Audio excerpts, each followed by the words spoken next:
queridos irmãos, sejam todos bem-vindos a mais um programa na Era do Espírito, né? Mais uma vez, temos a bênção de estarmos juntos com o nosso irmão aí, Marcos Demário, que vai fazer a reflexão para nós, como ele sempre faz, para nos alertar, para compartilhar conosco sobre o tema dinâmica e conteúdo do ensino. Marcos, seja muito bem-vindo. É um enorme prazer tê-lo sempre conosco. Muito obrigado, Diciné. É um prazer também estar com você aqui no programa Na Era do Espírito e que, sob as bênçãos do Mestre Jesus, possamos fazer a melhor abordagem. Com certeza. E antes de nós iniciarmos, vamos aí, né, fazer uma oração, né? Vamos aí conversar com Jesus, com essa espiritualidade mentora, nos colocando cada um de nós na posição mais confortável para nos conectarmos com a espiritualidade mentora deste momento, com os nossos mentores, para que nós possamos fazer bom uso desse momento e das reflexões que chegarão até nós. Que o nosso irmão seja envolvido, inspirado, e como foram as suas palavras ditas, que ele possa fazer aí, né, um bom uso, a melhor abordagem desses ensinamentos, né, e do estudo que ele veio nos trazer. E que nós, que estamos aqui como ouvintes, possamos nos colocar à disposição, abrindo a nossa mente e o nosso coração para este conhecimento que vamos receber neste momento. Assim, queridos irmãos, eu convido a todos para que possamos nos unir nas melhores vibrações, em um só pensamento, para envolver a todos que aqui estão nesse momento e aqueles irmãos que virão posteriormente. Que assim seja, graças a Deus. Então, Marcos, a palavra é toda sua. Fique à vontade, tá? Está certo, Diciné. Eu que agradeço a você e a todos que estão aí nos acompanhando. E já vou pedir desculpas aqui, porque a garganta não está muito boa e de vez em quando eu vou dar uma paradinha para tomar uma água, tá? Mas é assim mesmo, né? Faz parte da vida. E nós hoje, então, vamos fazer alguns comentários, algumas reflexões sobre a dinâmica e o conteúdo do ensino. E precisamos iniciar já lembrando aos pais, aos evangelizadores espíritas e aos professores que ensinar é diferente de educar. Nós ensinamos praticamente o tempo todo. Quando você para conversar com alguém e está trocando ideias e informações, isso é um ato de ensinar. Você lembra um fato histórico e começa a fazer comentários sobre o mesmo, e os outros estão ouvindo, você está ensinando. Você está na escola e você tem ali a sua matéria, a sua disciplina curricular, determinado conteúdo para ministrar, você estará ensinando aquele conteúdo. A mesma coisa na evangelização. Eu vou ensinar sobre reencarnação, por exemplo, e tantos outros temas. Eu vou fazer uma palestra, ou aqui mesmo no programa, através da internet, e como eu vou passar várias informações, provocar reflexões, estou ensinando. Então, desde a simples conversação até uma palestra ou uma aula toda elaborada, tudo isso é ensinar. Mas não significa que estejamos educando, porque são coisas diferentes. Educar é extrair de dentro para fora. Ou seja, educar é trabalhar o potencial que o espírito possui, permitindo que ele desenvolva cada vez mais esse potencial. Quando estudamos o espiritismo, nós entendemos que, como somos espíritos imortais e agora reencarnados, todos trazemos não apenas o germe da perfeição divina, das potencialidades, mas essas potencialidades já desenvolvidas até um certo grau, porque todos nós já tivemos existências passadas. Reencarnamos. Tudo que é desse conhecimento, que vem de vidas passadas, vai para o inconsciente, para que no consciente possamos assumir a nova personalidade. Mas as ideias inatas, as tendências de caráter, habilidades, ficam latentes conosco e vão paulatinamente aparecendo na medida em que o nosso corpo cresce e permite a nossa manifestação. Então, o potencial para desenvolver mais, nós já temos. Mas somos extremamente dependentes da educação que vão trabalhar conosco para desenvolver esse potencial. Hoje em dia, estudos na área da psicologia já mostraram para nós que temos, dentro desse potencial, a chamada inteligência múltipla, que foi lançada pelo psicólogo norte-americano Gardner, que nós chamaríamos de múltiplas potências que o espírito possui. Então, ele classificou como inteligências múltiplas. Nós tivemos, na sequência, um outro psicólogo americano, o Goleman, que lançou a inteligência emocional, trabalhando a área do sentimento. E depois, no início dos anos 2000, nós tivemos a educadora, também psicóloga, Dora Zohar, também norte-americana, que lançou a tese da inteligência espiritual. Olha que fantástico, né? Inteligência múltipla, inteligência emocional, inteligência espiritual. Ou seja, é a própria ciência psicológica chegando bem perto da nossa realidade espiritual. E todos eles falam aquilo que o Espiritismo fala. Ou seja, o potencial todos nós temos. O desenvolvimento desse potencial depende da educação. Acontece que nós estamos um tanto quanto divorciados, afastados da educação, porque temos trabalhado demais o ensino.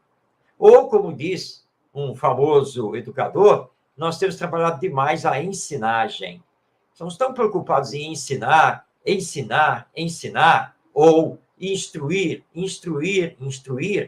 que as pessoas são somatórios de conhecimentos. Mas o fato de você ter conhecimentos não significa que você seja uma pessoa de índole boa. Não significa que você seja uma pessoa de bom caráter. Porque nós estamos apenas no campo do ensinar. Então, eu vou estudar o Espiritismo. E alguém vai me ensinar o Espiritismo. Muito bem.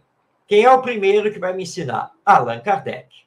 Porque eu só posso entender o Espiritismo se estudar as obras da chamada codificação espírita a partir do Livro dos Espíritos. Eu posso fazer esse estudo em particular, com as minhas leituras, posso participar de um grupo de estudo online, assim como participar de grupo de estudo no Centro Espírita. Vou lá aprender. Então, estou tentando aprender o Espiritismo. Mas não basta aprender o Espiritismo. É preciso apreendê-lo, o que é diferente. Aprender eu aprendo, até assistindo vídeos na internet e lendo livros. Mas apreender é permitir, então, que a doutrina que eu passei a aceitar me transforme. Ou seja, que eu passe, então, a conformar a minha vida, as minhas ideias e os meus valores com os princípios que formam essa doutrina, que eu acatei, que eu estudei, que eu aprendi e apreendi. Agora, isso é um processo que vai para a vida toda. Há um engano muito grande quando as pessoas acham que terminados os estudos oficiais, ou seja, eu fiz o ensino fundamental, fiz o ensino médio, e fui para a faculdade e fiz o ensino superior. Acabou. Não acaba. Não acaba nunca. Porque nós temos que estudar, aprender e colocar em prática o tempo todo. E o tempo todo estamos fazendo novos aprendizados. Isso, então, já mostra que a dinâmica do ensinar tem que ser realmente uma boa dinâmica, criativa, uma dinâmica que envolva aqueles que estão estudando. Vamos dar aqui um exemplo para deixar bem claro isso, e vamos para a evangelização do Centro Espírita. Então, vamos imaginar uma turma de crianças lá da evangelização com a sua tia evangelizadora. E tia aqui, eu estou usando esse termo com muito carinho. Tia no sentido de ser aquela educadora que as crianças apreciam, gostam dela, se envolvem com ela, porque tem nela um ponto de apoio, percebem nela o amor a essa tarefa. Então, está lá a nossa evangelizadora.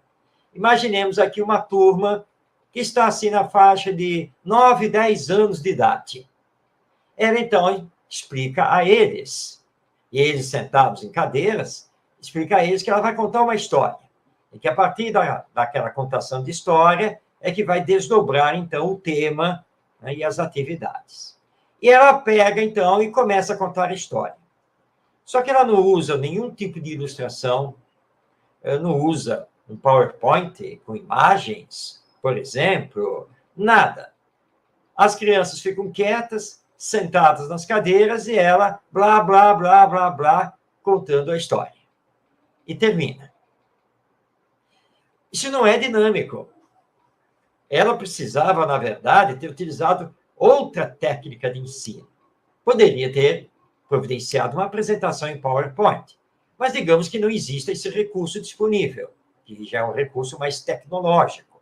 Mas ela poderia levar um livro, onde tem a história, pedir que as crianças se envolvessem na história, por exemplo, criando as ilustrações, as imagens para a história, para só depois realmente contar. E poderia solicitar que cada um contasse à sua maneira a história também, a partir da primeira contação feita por ela. Essa dinâmica, com certeza, vai envolver os alunos. Mas quando você faz uma dinâmica totalmente fria, sem participação daqueles que estão estudando, dificilmente eles aprenderão e apreenderão as lições que você quer passar. Eles podem até memorizar algum conhecimento, mas dificilmente isso tocará os seus corações, tocará o sentimento.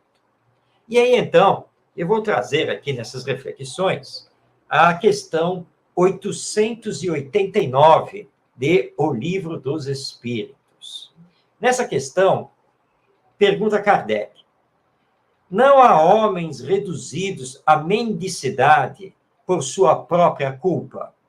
Responderam os espíritos superiores: sem dúvida, mas se uma boa educação moral lhes tivesse ensinado a praticar a lei de Deus, não teriam caído nos excessos que os levaram à perda. E é disso, sobretudo, que depende o melhoramento do vosso globo. Prestemos atenção nesta passagem da resposta dos espíritos. Se uma boa educação moral lhes tivesse ensinado a praticar a lei de Deus. A educação moral é a grande tese do espiritismo. E aí, voltando lá para a nossa evangelizadora, mas é por isso que eu priorizo ensinar às crianças os valores morais, ensinar às crianças as virtudes. Passei uma aula toda só trabalhando o amai-vos uns aos outros, ensinado por Jesus. Ótimo. Muito bom. Mas o problema está na primeira frase. Ensinar. Ensinar valores não quer dizer educar em valores. É diferente. Eu posso ensinar, por exemplo, o que é honestidade.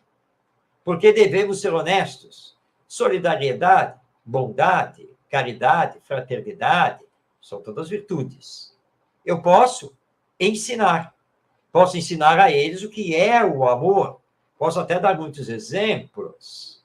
Mas se não envolvê-los nas aulas, se não envolvê-los em debater os diversos aspectos relacionados a isso, e não levá-los a ações práticas, dificilmente eles apreenderão, dificilmente trabalharão isso com eles no seu dia a dia. Intervalo para a água. Muito bem. Então, tem que envolver uma dinâmica de ensino. Há um psicólogo norte-americano, muito interessante, ele conta um caso de uma criança que era considerada aluna exemplar, mas que foi pega colando. E quando chamada a atenção, e seus pais foram chamados, ela se defendeu. Primeiro disse que os seus colegas que a haviam acusado de cola eram invejosos, porque ela era uma boa aluna. Os pais, chamados, defenderam a filha. Disseram que até assim ela tinha um caráter forte, mas ela era muito boa nos estudos e também nos esportes. Aí o psicólogo conversou com a professora. E aí, qual foi a sua atitude? O que você vai fazer? Ele disse, não, eu já comuniquei a direção aqui da escola, mas sabe como é, né? Ela é uma boa aluna, tá? Tem notas muito boas, e nós temos que levar em consideração que os pais, às vezes, dentro da família, passam por algum problema. Ou seja, essa cola foi um acidente de percurso, e nada mais do que isso. Aí o psicólogo fez uma reunião com o diretor da escola, a professora e os pais. E diz assim, bem, eu acho que nós não estamos trabalhando aqui uma questão ligada à psicologia, mas o que nós precisamos discutir é uma questão ligada a caráter, formação moral. Essa é a questão. Ela colou. É verdade. Fez. Mas continua a afirmar que não fez. Ainda acusou os colegas que são invejosos. E eu estou vendo aqui pais, professora, defendendo a menina e o diretor em cima do muro. É uma questão moral. Por que é uma questão moral? Porque temos que olhar para essa menina, hoje com 9 anos, lá na frente. Ora, se ela cola e ninguém vai fazer nada, e ela ainda se justifica, o que ela vai fazer lá na frente? Adulta. Então, nós temos uma grave questão moral. Mas não adianta apenas sentar com ela para dar um sermão. Não, sermão não educa. Vamos envolvê-la em atividades em que essas questões da honestidade, da formação do caráter, tenham que ser debatidas. E vamos para exemplos concretos, dramatizações e assim por diante, para ver se ela, então, de fato, consegue entender a situação que a envolve. E que, claro, envolve os outros. Então, educar em valores, fazer a educação moral, trabalhar a ética e a formação do caráter, nada disso pode ser feito de forma apenas teórica. Tem que envolver as crianças, os jovens e mesmo nós, os adultos, para um aprendizado maior, para realmente ele sentir, ele perceber e saber se colocar no lugar do outro. E que nesse caso do exemplo aqui da cola, que ele está ludibriando primeiro a si mesmo e depois os outros. E isso se chama desonestidade. É, portanto, um mal que recai sobre si mesmo e sobre os outros, porque prejudica a todos. Então, isso é que precisa ser trabalhado e de forma urgente. Para fazermos isso e termos uma dinâmica de ensino que se aproxime de fato do que é a educação, nós vamos aprender aqui algumas técnicas que eu vou tirar deste meu livro, Pedagogia da Sensibilidade. Nesta obra, eu apresento todo um projeto educacional que pode ser, inclusive, aplicado na evangelização dos centros espíritas. O capítulo 10 trata dos jogos cooperativos. Esses jogos têm por finalidade estimular a solidariedade e também o objetivo comum de grupo, de equipe, reforçando o relacionamento social. E aí, então, nós vamos aprender a competir menos e a cooperar mais. Um dos jogos cooperativos que eu gosto muito, ele tem por título Autógrafos. É muito interessante. Você distribui uma folha de papel e um lápis para cada participante ali do grupo e diz a eles o seguinte, que eles terão 1 minuto, que você vai cronometrar, para pegar o maior número de autógrafos de todos aqueles que estão ali na sala. Autógrafo não é uma rubrica simples, não. Tem que ser o autógrafo da pessoa. Tá? Quem tiver mais autógrafos, ganha. E você marca 1 minuto. E começa a controlar, e eles começam. Sabe o que vai acontecer? Um tumulto terrível. E todo mundo vai se atropelar, todo mundo vai correr atrás do autógrafo dos outros. Tem gente que até perde o papel no meio da confusão. Tá? Aí dá 1 minuto, para. Parou. Mas, gente, antes de saber quem tem mais autógrafos, o que aconteceu aqui? O que vocês perceberam? O que foi que aconteceu, hein? Então, você lança para o grupo, e o grupo mesmo vai debater. Foi muito confuso, nós nos atropelamos, todo mundo queria pegar meu autógrafo, mas eu precisava pegar o autógrafo dos outros. Pois é, não deu certo, né? Foi muita confusão. Está aberto aqui o período para sugestões. O que nós podemos fazer para melhorar isso? Aí alguém vai acabar sugerindo que, por exemplo, não, olha, ao invés de todo mundo levantar e correr atrás dos outros, vamos ficar sentados e vamos passar os papéis. Né? Vamos passar os papéis e vai aí todo mundo autografando até o papel voltar lá para o seu dono. Tá aí, beleza, vamos fazer isso. 1 minuto. E aí vai, né? A coisa toda, pronto. Aí terminou. E agora? Foi muito melhor e coisa e tal. Tá, vamos ver quem ganhou o jogo? Não tem ganhador. É um grupo que ganhou, porque o grupo deu solução. Tá? A questão aqui de quem tem mais autógrafos, isso aí é o de menos. Tá? É o de menos. Esse é um jogo cooperativo. Eles aprendem, puxa, o valor do trabalhar em equipe e não competindo individualmente contra os outros. Um outro jogo cooperativo muito interessante é a dança das cadeiras. A dança das cadeiras é famosíssima, ela é utilizada em festas juninas, assim por diante, só que aqui funciona diferente. Você tem um grupo rodando em torno de cadeiras. Quando a música para, você tira uma cadeira, mas todos têm que continuar a sentar, apesar de faltar uma cadeira.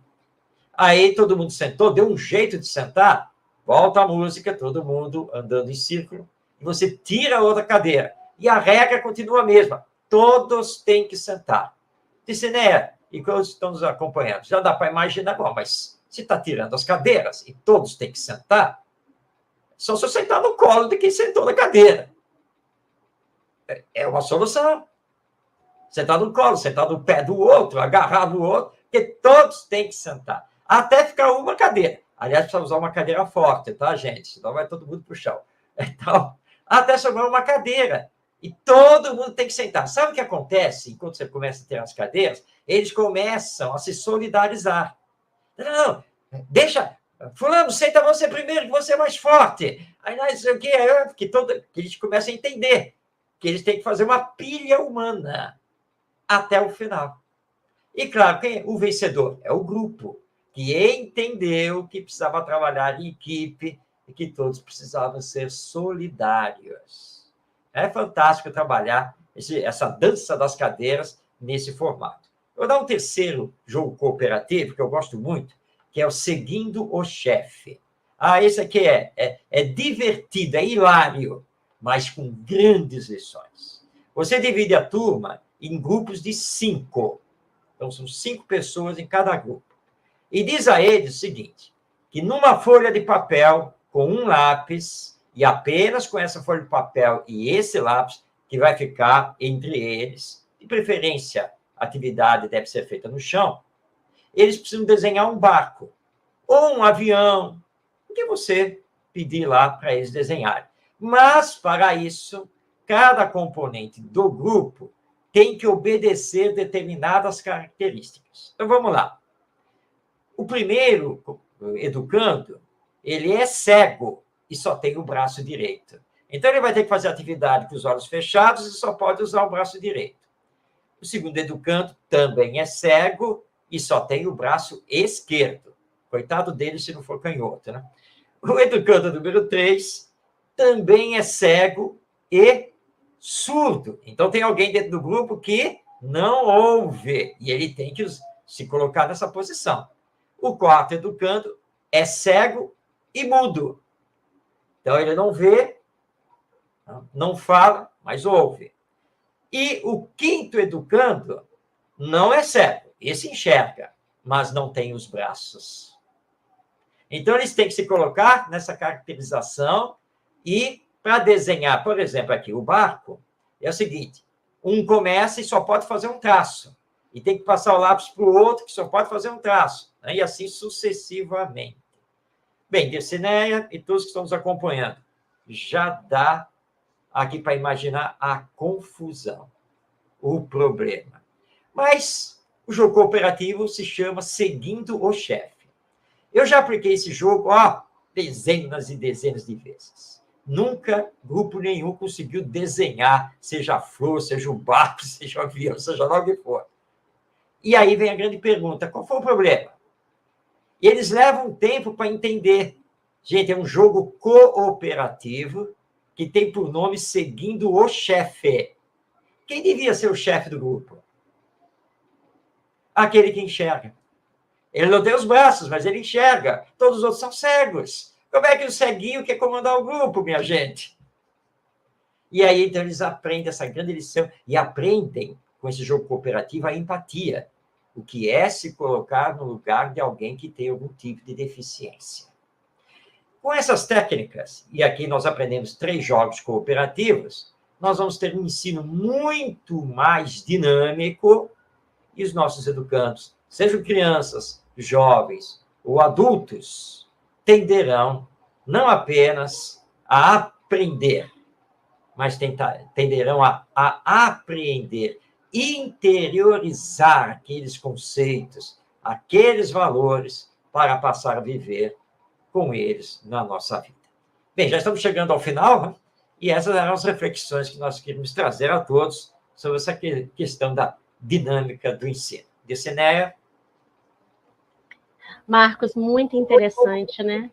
Porque a gente percebe o quanto que é importante, né, a gente educar, colocar esses valores. E você trouxe aí 3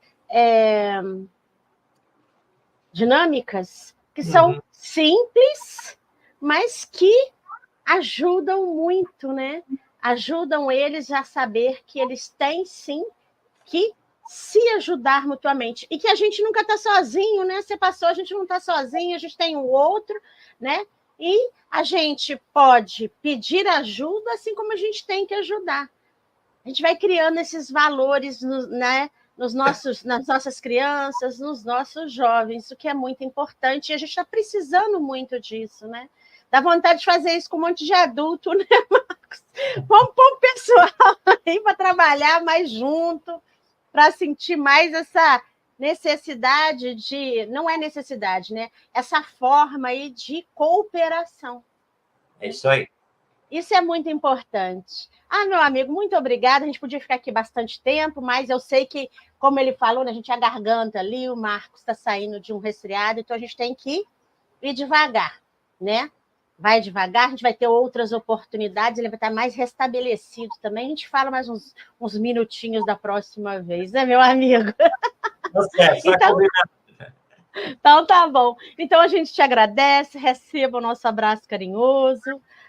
A todos vocês que estiveram conosco também, o nosso muito obrigado.